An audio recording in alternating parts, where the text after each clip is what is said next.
Colosenses capítulo 4, versículo 1. Dice la palabra de Dios: Amos, haced lo que es justo y recto con vuestros siervos, sabiendo que también vosotros tenéis un amo en los cielos. Vamos a orar. Padre, alabamos tu precioso nombre. Te damos las gracias por tu palabra preciosa, palabra que tú has preservado a través de los siglos, y podemos tenerla en nuestros días, aún leerla en nuestro idioma. Te damos muchas gracias por ello, Señor. Te rogamos que tú des fuerzas, sabiduría, quien ha de predicar tu palabra ahora, y también des atención, un corazón humilde, dispuesto a los que escuchan. Señor, te suplicamos esto en el nombre precioso de Cristo. Amén. Amén. Aquellos que están en puestos de autoridad corren el riesgo de excederse de los límites de su autoridad. Corren el riesgo de abusar de su autoridad. Piensan que porque tienen a otros bajo su autoridad, entonces pueden hacer con ellos lo que quieran. Esto es un gravísimo error que puede llevar a graves consecuencias, sea donde sea el contexto en el que se ejerza dicha autoridad. Si en el trabajo el jefe abusa de su autoridad, esto puede causar que los trabajadores no trabajen o que trabajen menos. Si los padres abusan de su autoridad, los hijos serán exasperados, irritados. No se fomenta el amor, sino el odio. Si el gobierno civil abusa de su autoridad, entonces esto puede provocar rebeliones en la sociedad.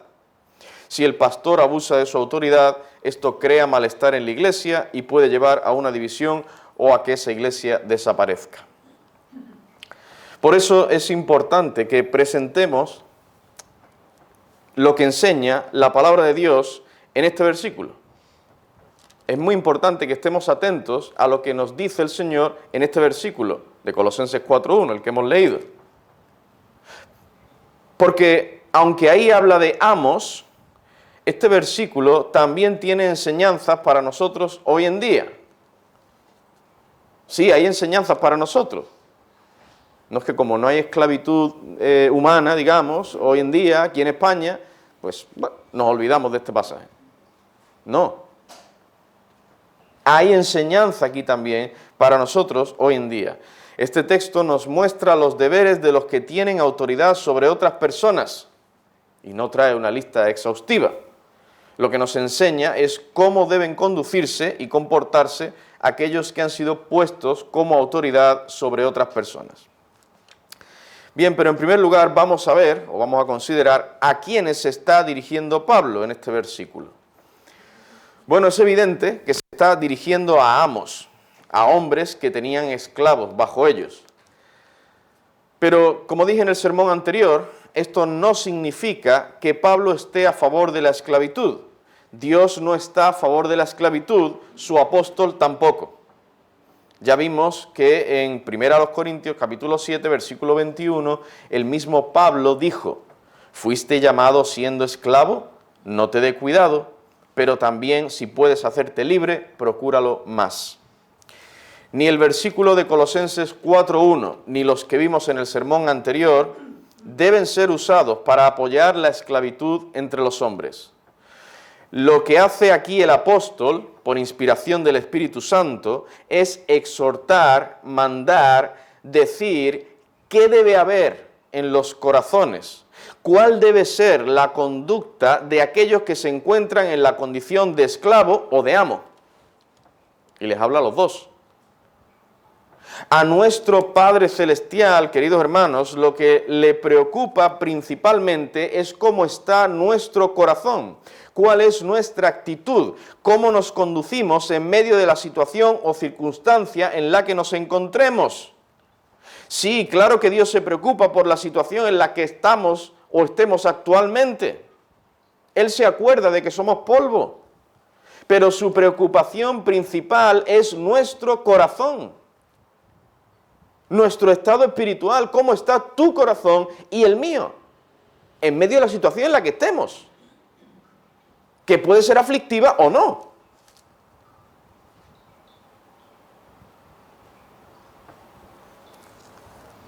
Dios le preocupa tu estado espiritual. No es tan importante si soy rico o pobre, si tengo puestos de autoridad o no, si tengo una enfermedad o no, si estoy pasando por problemas o no, si me están atacando o no. Lo realmente importante es si en medio de esas situaciones sigo amando, agradando, glorificando, obedeciendo a mi Dios. Eso es lo más importante. Lo más importante es cómo está nuestro corazón aún en medio de esas circunstancias. Y aún siendo un amo, es decir, teniendo hoy en día una posición de autoridad o teniendo ciertos privilegios sociales, tendríamos que guardar nuestros corazones y obedecer los mandamientos del Señor con humildad. Si es que en verdad hemos creído en Cristo, claro. Los esclavos, dada su condición social, podían ser más propensos a caer en unos pecados, pero los amos también serían propensos a caer en otros, entre ellos el orgullo, el abuso de autoridad, la falta de amor, etcétera, etcétera. De modo que, como dije antes, tanto este versículo como los que vimos en el sermón anterior, en modo alguno apoyan la esclavitud. Lo que el Espíritu Santo está haciendo es dar instrucciones, exhortaciones directas al corazón acerca de cómo deben conducirse esas personas que se encuentran en una situación u otra dentro de esta sociedad. ¿Cómo deben conducirse? Pues bien, estos amos que se nombran en Colosenses 4:1 eran creyentes. ¿Cómo sabemos esto? Por el contexto general de la epístola. Esta carta está dirigida a los hermanos de la iglesia en Colosas, hermanos, creyentes. Pero también sabemos que se dirige a amos creyentes porque al final del versículo de Colosenses 4:1 dice: también vosotros tenéis un amo en los cielos. Los verdaderos creyentes somos esclavos, siervos de Dios. Los incrédulos son esclavos del pecado. Su amo es el pecado, su amo no es Dios. El que es esclavo de alguien obedece a ese alguien.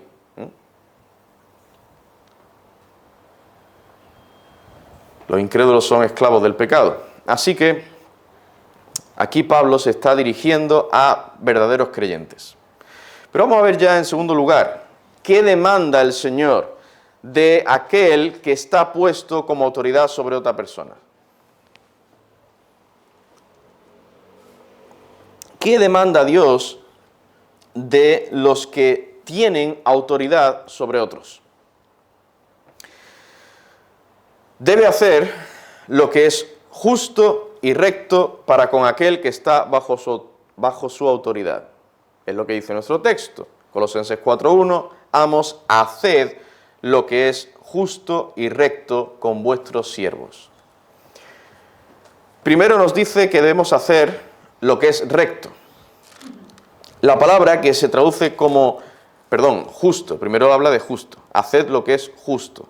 Y la palabra que se traduce como justo es dikaios, la cual denota un estado de justicia, de conducta justa, donde alguien actúa o se conduce conforme a lo que es justo, sea que se juzgue en base a normas divinas o humanas. Y esto último es importante, quiero que estéis atentos.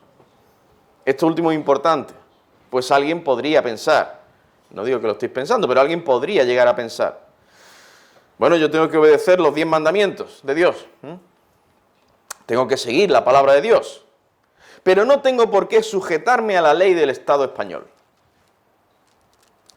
Pues son ley humanas, ¿no? Ley civiles. Tal persona no se está conduciendo con justicia, por mucho que pretenda conducirse conforme a los 10 mandamientos. no está haciendo lo que es justo. ¿Por qué? Porque la misma palabra de Dios nos manda someternos a las autoridades civiles. Romanos capítulo 13, versículos 1 al 5. No lo voy a leer, lo podéis leer vosotros. Romanos 13, 1 al 5. Nos manda someternos el Señor a las autoridades civiles. Sí, claro, aquellos puntos de la ley civil que sean contrarios a la ley de Dios, no debemos obedecerlos, pero el resto sí. El resto sí tenemos que obedecerlo.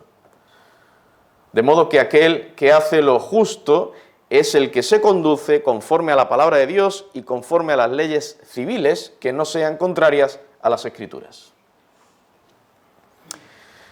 Esto es importante que lo tengan claro los que están en puestos de autoridad. Si, por ejemplo, hay algún jefe o empresario que sea creyente, no debe pensar lo siguiente: ya les estoy haciendo un favor o un bien a mis empleados al haberlos contratado, al tratarlos con respeto, al proveerles un trabajo. No es necesario que les pague todo el salario mínimo que exige el Estado español, que creo que lo ha aumentado recientemente un poco, el salario mínimo. Eso es demasiado. Antes era más bajo. Voy a seguir pagándoles la misma cantidad que antes. Imaginaos que un empresario dice esto. Esto no es hacer lo justo.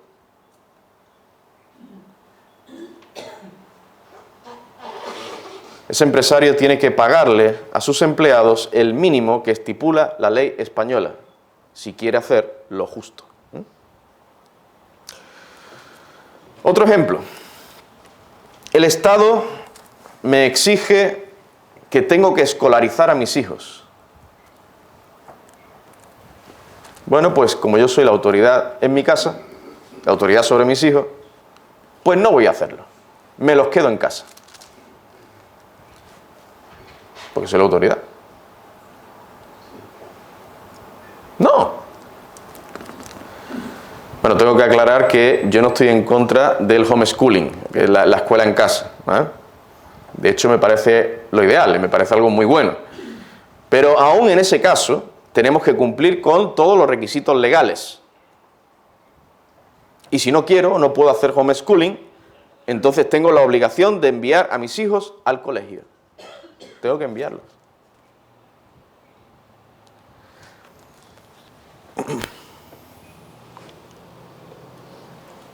Recientemente nos pasó algo relacionado con la clase de religión de nuestros hijos. Nosotros habíamos solicitado en la matrícula que le dieran religión evangélica. Es una de las opciones que viene en la matrícula. Aquí en España tenemos derecho a un profesor de religión evangélica si alguien lo elige en la matrícula, en el instituto. Entonces nos hemos encontrado, al empezar este curso, que en el registro de nuestra solicitud alguien había introducido en el ordenador religión católica. Yo solicité religión evangélica y me ponen religión católica. Bueno, tuvimos que reclamar. Fuimos al instituto, reclamamos y gracias al Señor nos hicieron caso y cambiaron el registro. Pusieron lo que realmente habíamos solicitado. Y ya nos han dicho, nos han confirmado que nuestros hijos van a dar religión evangélica. Y bueno, pues nos alegramos de ello. Gracias al Señor. Pero imaginaos que por ley solo hubiera clases de religión católica. ¿Qué hago? Bueno, como yo soy la autoridad sobre mis hijos, pues en esa hora no los envío a clase. Hermanos, si queremos cumplir con toda justicia, hacer lo que es justo, tenemos que enviar a nuestros hijos al colegio, aún en esa hora.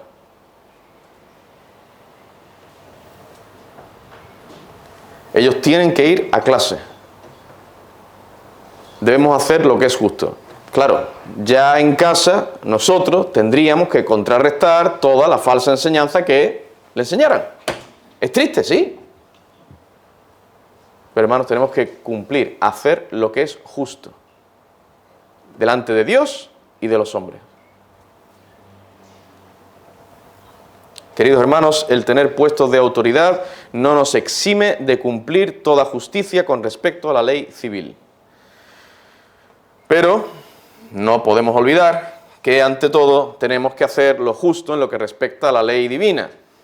Esto, como dije antes, incluye someternos a la ley civil, pero lo principal es la ley de Dios. De hecho, el tener claro esto nos guardará de obedecer alguna ley humana que sea contraria a la palabra de Dios, porque ciertamente, como dice en Hechos 5:29, es necesario obedecer a Dios antes que a los hombres. Bien, pero ¿qué es o qué significa o qué implica hacer lo justo? Dice nuestro texto, hacer lo justo. Pues significa básica y principalmente dos cosas. Imitar el ejemplo de justicia de Dios, obedecer los mandamientos del Señor. En primer lugar, imitar el ejemplo de justicia de Dios. El patrón o modelo de justicia es Dios. De hecho, solo Dios es perfectamente justo. Hay infinidad de textos que nos muestran tal cosa, y yo solo voy a citar unos pocos. Dice en Deuteronomio capítulo 32, versículo 4, Él es la roca, cuya obra es perfecta, porque todos sus caminos son rectitud, Dios de verdad, y sin ninguna iniquidad en Él. Es justo y recto. Dios es justo. Salmo 116, versículo 5, Clemente es Jehová y justo, sí, misericordioso es nuestro Dios. Y si vamos al Nuevo Testamento, en Hechos capítulo 3, versículo 14, dice, mas vosotros negasteis al santo y al justo, y prendisteis y pedisteis que se os diese un homicida. Y en Primera de Pedro capítulo 3, versículo 18 dice, porque también Cristo padeció una sola vez por los pecados, el justo por los injustos, para llevarnos a Dios, siendo la verdad muerto en la carne, pero vivificado en espíritu. Este es nuestro Dios, el único Dios verdadero. Él es justo, por tanto siempre actúa con justicia. Génesis 18:25 dice, el juez de toda la tierra no ha de hacer lo que es justo. De modo que, atentos, de modo que hacer lo justo no es más que obrar de la misma forma que Dios. Obrar de la misma forma que Dios, no de la misma forma que obra el vecino, o la tele, o lo que dice el gobierno, o lo que dice este familiar, o aquel otro familiar, o el amigo, o el compañero. No. Hacer lo justo es obrar como Dios obra, imitar a Dios.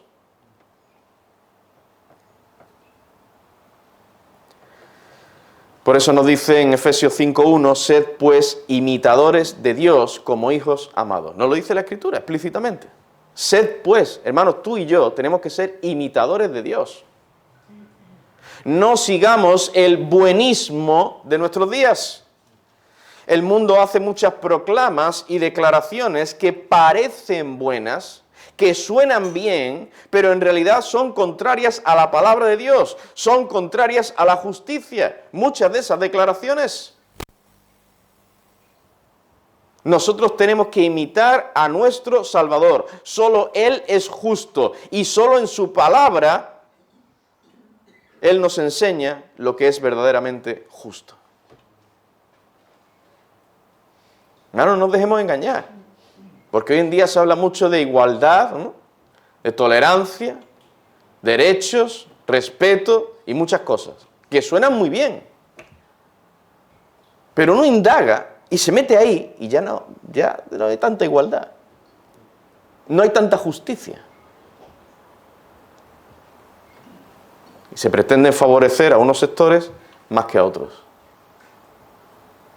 A un grupo de personas más que a otros.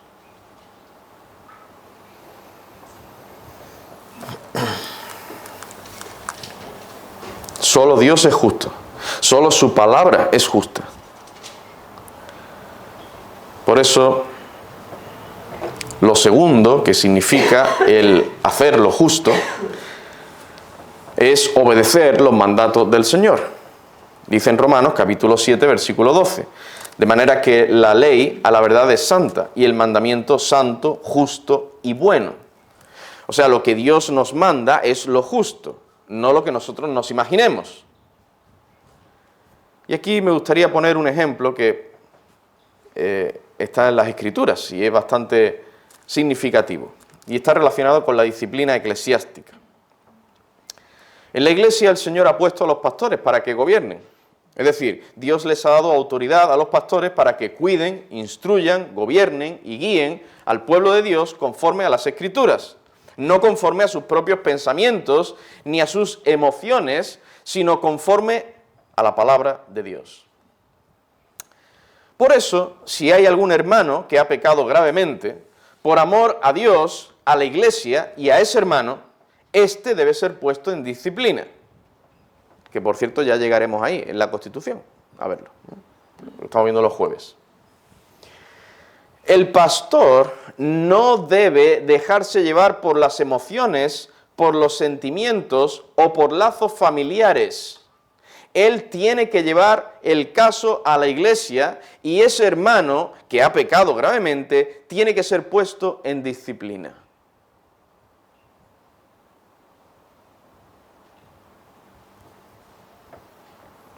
Tiene que hacer lo que es justo.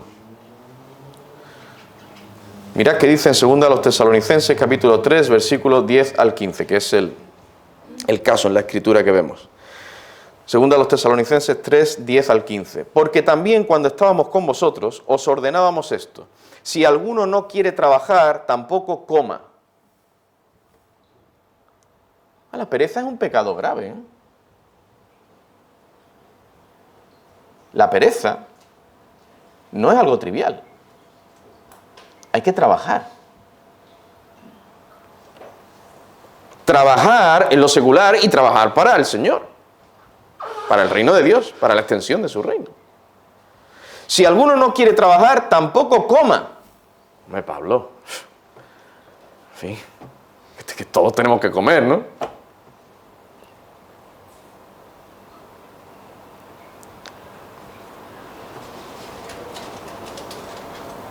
Es un hermano en la fe. Pobrecito. No, Pablo está aquí escribiendo, inspirado por el Espíritu Santo. El Espíritu de Dios está enseñando tal cosa porque es lo justo. Vamos a seguir leyendo. Si alguno no quiere trabajar, tampoco coma, porque oímos que algunos de entre vosotros andan desordenadamente, no trabajando en nada, sino entrometiéndose en lo ajeno. No solo era no trabajar, sino entrometiéndose en lo ajeno.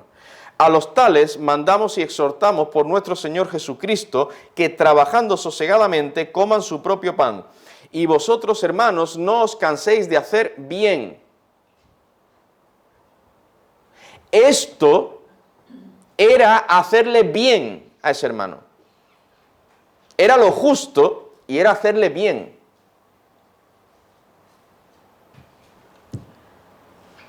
Y vosotros, hermanos, no os canséis de hacer el bien. Y fijaos lo que dice el siguiente versículo.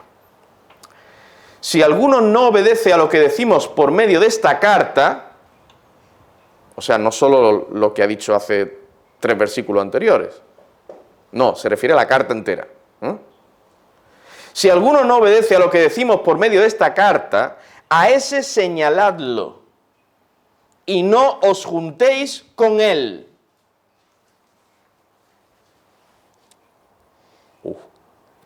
Se está pasando, Pablo. Se está pasando. O sea, al otro que no coma. Ahora que no nos junte, que lo señalemos. Y que no nos juntemos con él.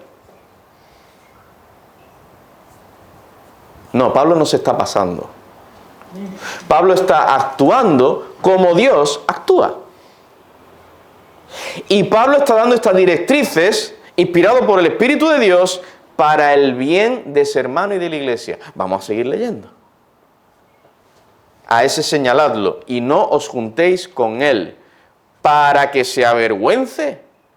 O sea, el propósito de todo esto era para que ese hombre o esa mujer, ese hermano, esa hermana, se arrepintiera. Mas no lo tengáis por enemigo, sino amonestadle como hermano. El propósito es sacar a esos hermanos del pecado en el que están. Para que se arrepientan, para que pidan perdón, para que sirvan al Señor, sirvan a la iglesia.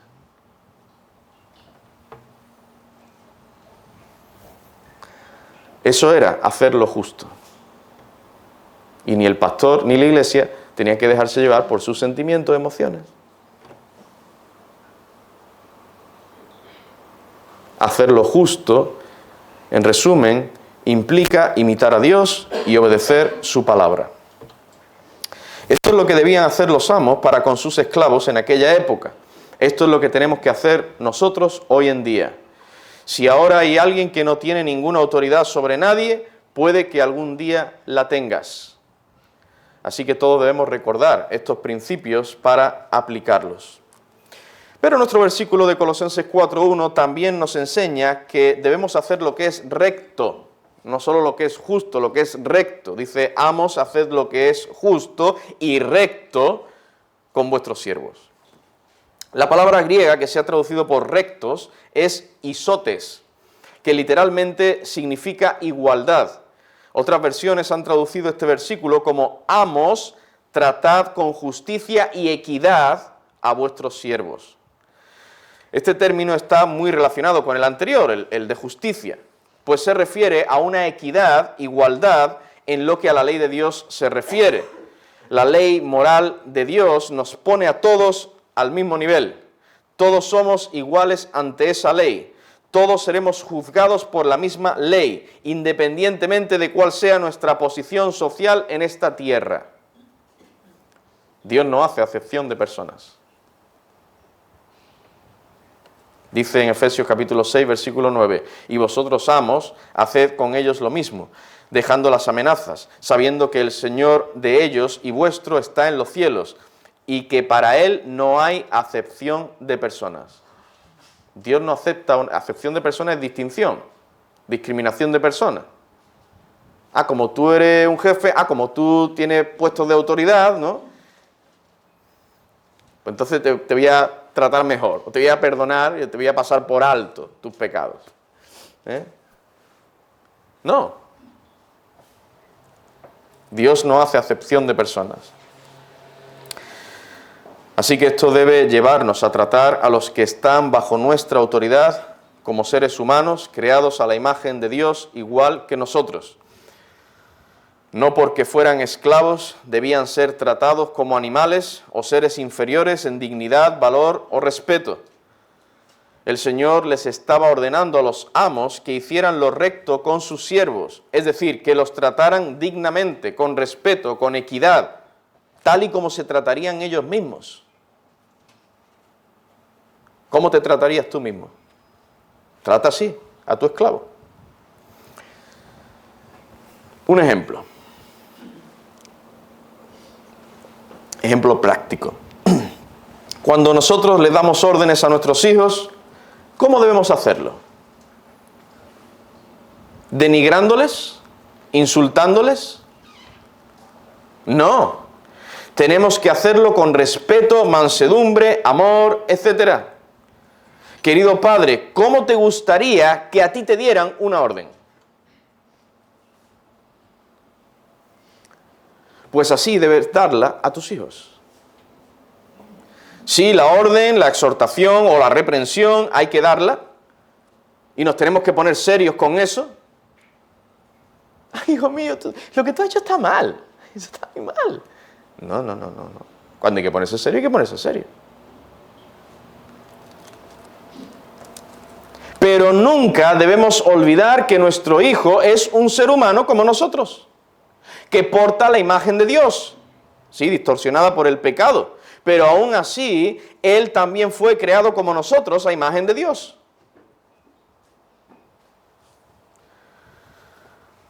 Los amos, en aquel entonces, tenían que tratar a sus siervos con equidad, pero esto incluía también el hecho de que esos siervos eran hermanos en la fe. Podría pasar que el amo era creyente y su siervo también. De hecho, yo creo que esto es lo que tiene Pablo principalmente en mente. Amos y esclavos creyentes. Porque ya vimos en el sermón anterior que se dirige a esclavos que eran hermanos en la fe. Podría pasar esto. En tal caso, el amo debía tratarlo con equidad, no solo porque era un ser humano como él, sino también porque era un hijo de Dios como él. Cuando el pastor en la iglesia da exhortaciones, mandatos bíblicos a los hermanos, debe recordar que él también es un hijo de Dios. Debe recordar que le está hablando a un hermano en la fe. Ambos se encuentran dentro de la misma familia de Dios. El pastor es la autoridad que el Señor ha puesto dentro de la iglesia local, pero ese hombre no debe olvidar que también está sujeto a pasiones como el resto de los hermanos. Como Elías también. Lo leemos en la epístola a Santiago. Elías fue un hombre sujeto a pasiones también, como nosotros. El pastor debe recordar que también es un pecador redimido por la gracia de Dios. Ciertamente debe animar, exhortar, reprender a los hermanos cuando fuere necesario. Tiene que hacerlo. Por amor a la iglesia, por amor a esos hermanos. Pero debe hacerlo con humildad, mansedumbre y respeto. Gálatas 6:1 dice, y ahí realmente se está dirigiendo a todos los hermanos, no solo a los pastores, pero desde luego los pastores tienen que prestar especial atención a este versículo. Gálatas 6:1. Hermanos, si alguno fuere sorprendido en alguna falta, vosotros que sois espirituales, restauradle con espíritu de mansedumbre, considerándote a ti mismo, no sea que tú también seas tentado.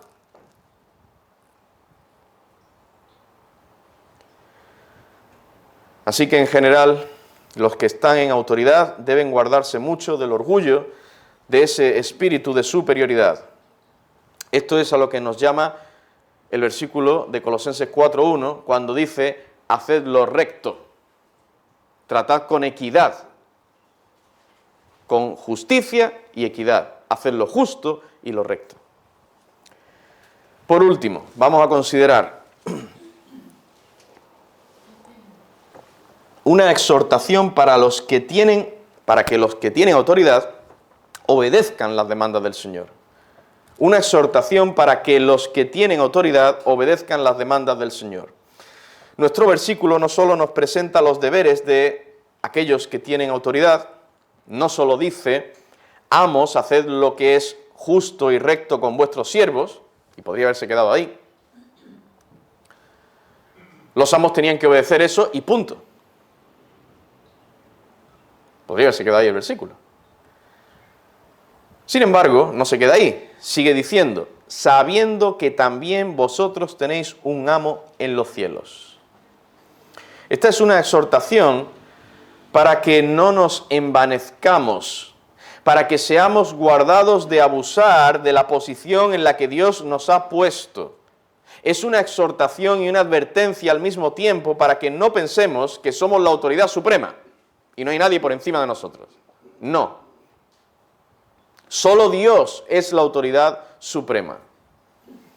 Si, por ejemplo, Dios ha puesto al esposo como cabeza del hogar, y esto ya lo vimos, el Señor ha puesto al hombre como cabeza del hogar, este hombre debe recordar que tiene a su vez al Señor como autoridad sobre él. De modo que sí, el marido es cabeza del hogar, pero debe ejercer su autoridad bajo los parámetros, mandamientos y ordenanzas que le impone la autoridad que Dios tiene sobre él. Hermanos que estamos casados, o hermanos solteros que piensan casarse, debemos recordar esto y aplicarlo, ponerlo en práctica. ¿Cómo tratamos a nuestra esposa, a nuestros hijos? ¿Lo hacemos con aspereza, brusquedad, con amenazas?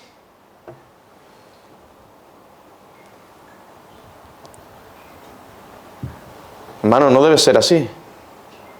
Y si lo hemos hecho, tenemos que arrepentirnos de nuestro pecado, pedirle perdón a Dios y cambiar, corregir. Fijaos que dice en Efesios 6:9, y vosotros, amos, haced con ellos lo mismo, dejando las amenazas, sabiendo que el Señor de ellos y vuestro está en los cielos. El Señor de ellos, de los que están bajo tu autoridad, y tu Señor está en los cielos, por encima de ti. Sí, aquí habla de amos, pero aquí tenemos enseñanza para nosotros. Nuestro Señor está en los cielos y ve y juzga todo lo que hacemos. Hermano, no pienses que por ser cabeza del hogar puedes hacer lo que quieras con tu esposa y con tus hijos. Tienes que hacer como tu Señor te manda. Y no tengo tiempo ahora para entrar en detalle de esto. Aquí os remito a la serie que traje sobre la familia, según el modelo bíblico. Está ahí en internet. Cómo el esposo debe conducirse en su hogar, y la esposa y los hijos.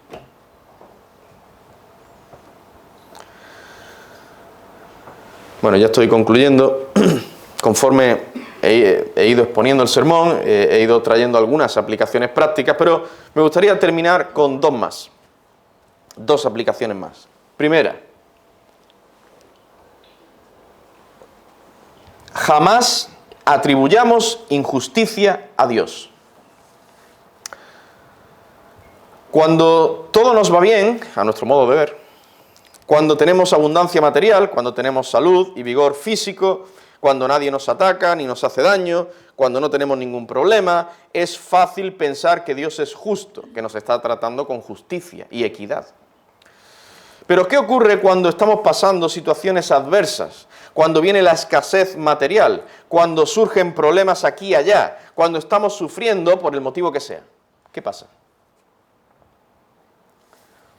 Puede que no lleguemos a expresarlo audiblemente, ¿no?, con nuestros labios, pero tristemente con nuestros pensamientos sí podríamos llegar a decir: ay, yo procuro agradar al Señor, servirle, conducirme conforme a su palabra.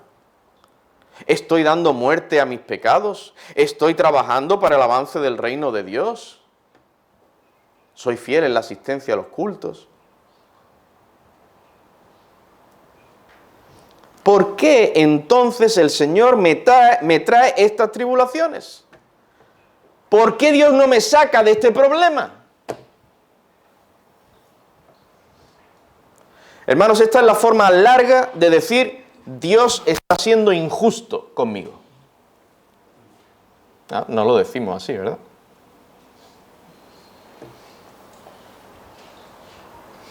Dios no me está tratando como yo merezco o como debería ser tratado.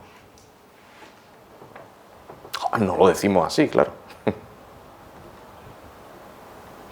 Señor, todavía me tienes aquí. Ay, pero mire, ¿por qué me está pasando esto, Señor?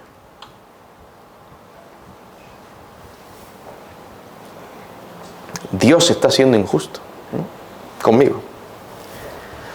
Hermanos, jamás pensemos tal cosa, jamás.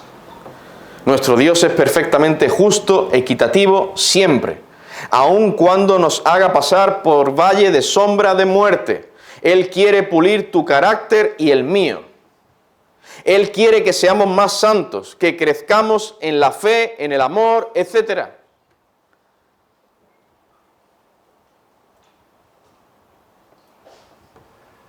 El Señor le dio un aguijón a Pablo en la carne.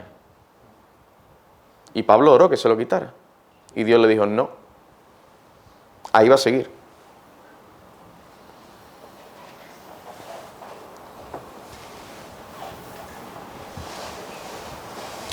Hermano, yo estoy predicando esto para vosotros y para mí. Porque yo tengo aguijones también. No penséis: es que si el pastor supiera... Si el pastor supiera lo que... Si vosotros supierais lo que yo...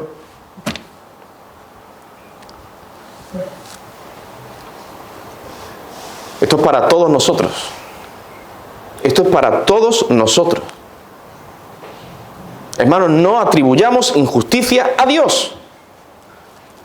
Él obra siempre con justicia y equidad. Y si ha venido pensamientos de este estilo a nuestra mente, arrepentimiento, pedir perdón. Eso fue hace mucho tiempo.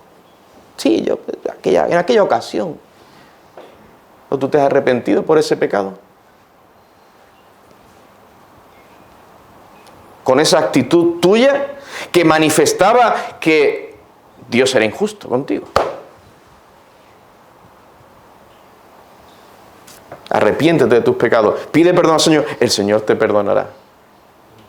Él es muy bueno y misericordioso. Nuestro Dios quiere que crezcamos en piedad, en santidad, en amor, en todas las gracias espirituales, que demos más fruto de justicia. Santiago 1, 2 y 3. Hermanos míos, tened por sumo gozo cuando os halléis en diversas pruebas, sabiendo que la prueba de vuestra fe produce paciencia. Las pruebas que envía el Señor a nuestra vida es para nuestro bien. Y no es para que sean el tiempo que tú quieres que sean. Hombre, esta prueba es que ya llevo 5 años. O sea, yo creo que ya. No, tú no crees. Es Dios quien cree que cuando es el mejor tiempo para dejarte ahí o para sacarte de ahí. O a lo mejor quiere que tú estés ahí hasta que mueras.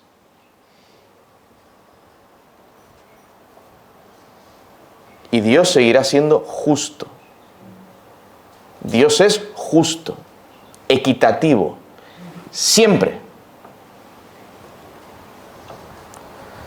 Primera de Pedro 1, 6 y 7, en lo cual vosotros os alegráis, aunque ahora por un poco de tiempo, si es necesario, tengáis que ser afligidos en diversas pruebas.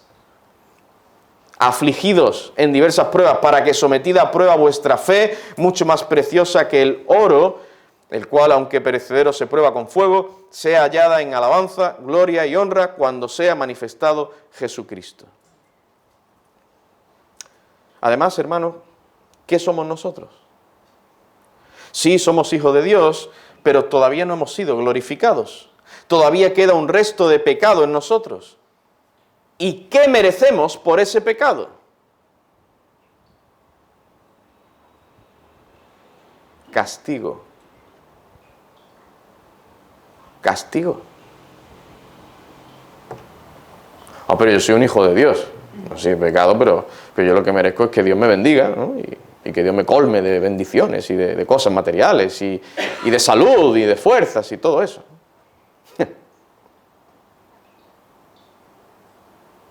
Si alguien pensara así, si pensara alguien así, es que no ha entendido lo que merece el pecado.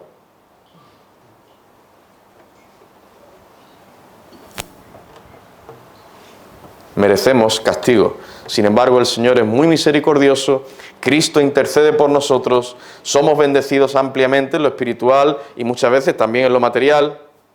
Por eso dice la Escritura en el Salmo 103, versículo 10, no ha hecho con nosotros conforme a nuestras iniquidades, ni nos ha pagado conforme a nuestros pecados. Así hace el Señor con nosotros. No nos paga conforme a nuestros pecados. ¿Y qué si nos pone en pruebas y tribulaciones, hermano?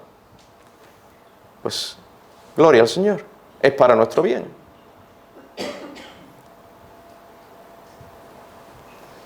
Al tiempo presente, ninguna prueba es causa de gozo. Claro, las pruebas no son causa de gozo, porque los cristianos no somos masoquistas. Pero con el tiempo da fruto apacible de justicia.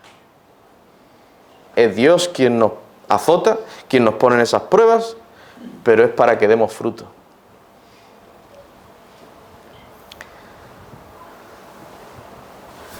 Así que, hermano, si estás en una situación difícil, dura, triste, dolorosa, piensa que eso es mucho menos de lo que tú mereces por tus pecados.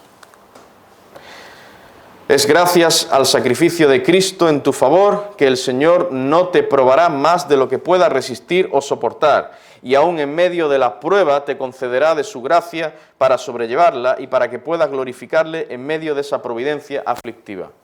Pero puede que no te saque de esa providencia aflictiva y sigas ahí.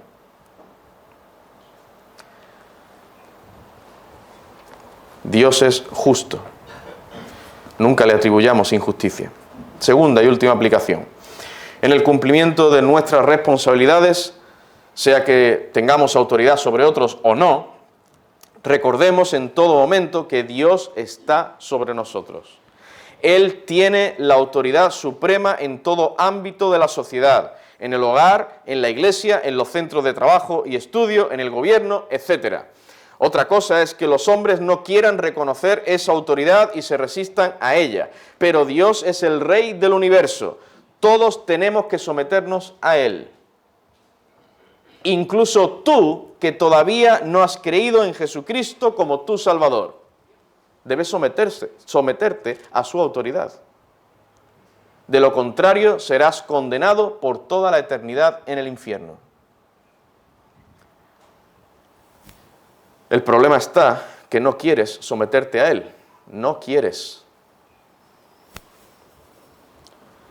Y para poder hacerlo, para que puedas ser librado del infierno, tienes que humillarte delante de Dios. Tienes que reconocer que eres un pecador. Tienes que reconocer todos tus pecados y arrepentirte de ellos. Y confiar que solo podrás ser perdonado por el sacrificio del Señor Jesucristo. Esto es creer en Cristo. Confiar que Él murió en la cruz para salvarte, para pagar el castigo que tú mereces por tus pecados, para que tus pecados puedan ser perdonados. Solo así podrás ser salvo de la ira justa y santa de Dios.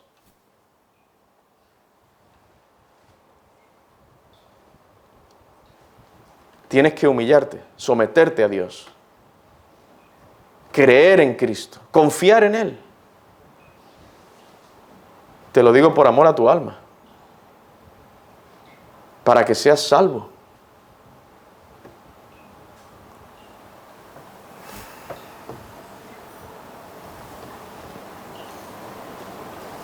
No queremos que seas condenado en el infierno. Queremos que vivas una eternidad en el cielo con Cristo.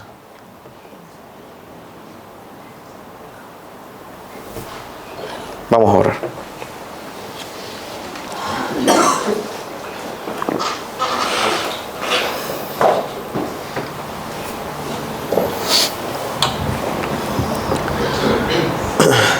Padre, te damos gracias por esta palabra que tú nos traes.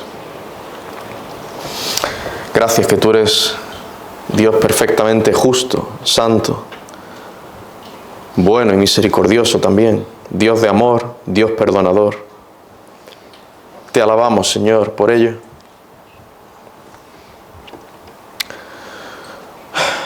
Oh Padre, ayúdanos a recordar esta palabra para aplicarla a nuestras vidas. Obra en nosotros, en tus hijos, para que imitemos tu ejemplo de justicia, de equidad, que obedezcamos tu palabra, no nos dejemos llevar por nuestros sentimientos, emociones, por nuestras ideas o por las ideas de otras personas. Señor, nos dejemos llevar por tu palabra. Te pedimos todo esto en el nombre precioso de Cristo, para tu gloria. Amén, Señor. Amén.